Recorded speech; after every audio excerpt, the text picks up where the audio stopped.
Welcome to our channel. Today we how to backup WhatsApp chat. Open your WhatsApp application on your mobile device.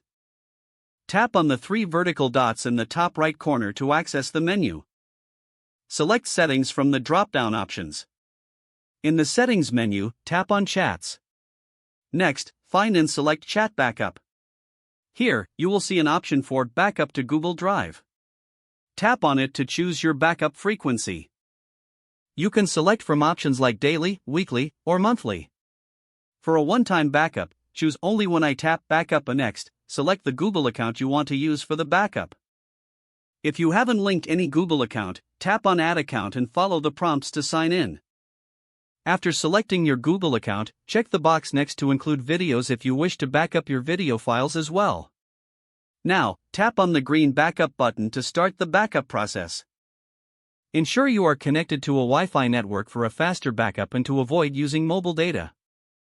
Wait patiently as your chats and media are being backed up. Once the backup is complete, you will see the last backup date and time displayed. Congratulations!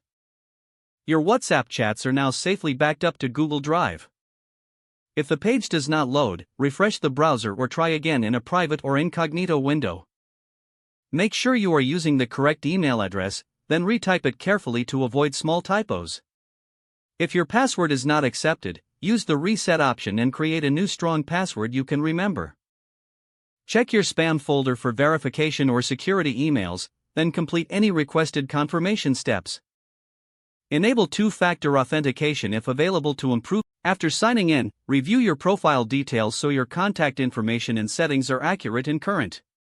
If you see an error message, note it down and try again after restarting your device and internet connection. Log out when you finish, especially on shared devices, to keep your account and payment information secure. If the page does not load, refresh the browser or try again in a private or incognito window. Make sure you are using the correct email address, then retype it carefully to avoid small typos. If your password is not accepted, use the reset option and create a new strong password you can remember. Check your spam folder for verification or security emails, then complete any requested confirmation steps. Enable two-factor authentication if available to improve account security and reduce unauthorized access risk. After signing in, review your profile details so your contact information and settings are accurate and current. If you see an error message, note it down and try again after restarting your device and internet connection. Don't forget to like this video and subscribe to our channel for more step-by-step tech guides.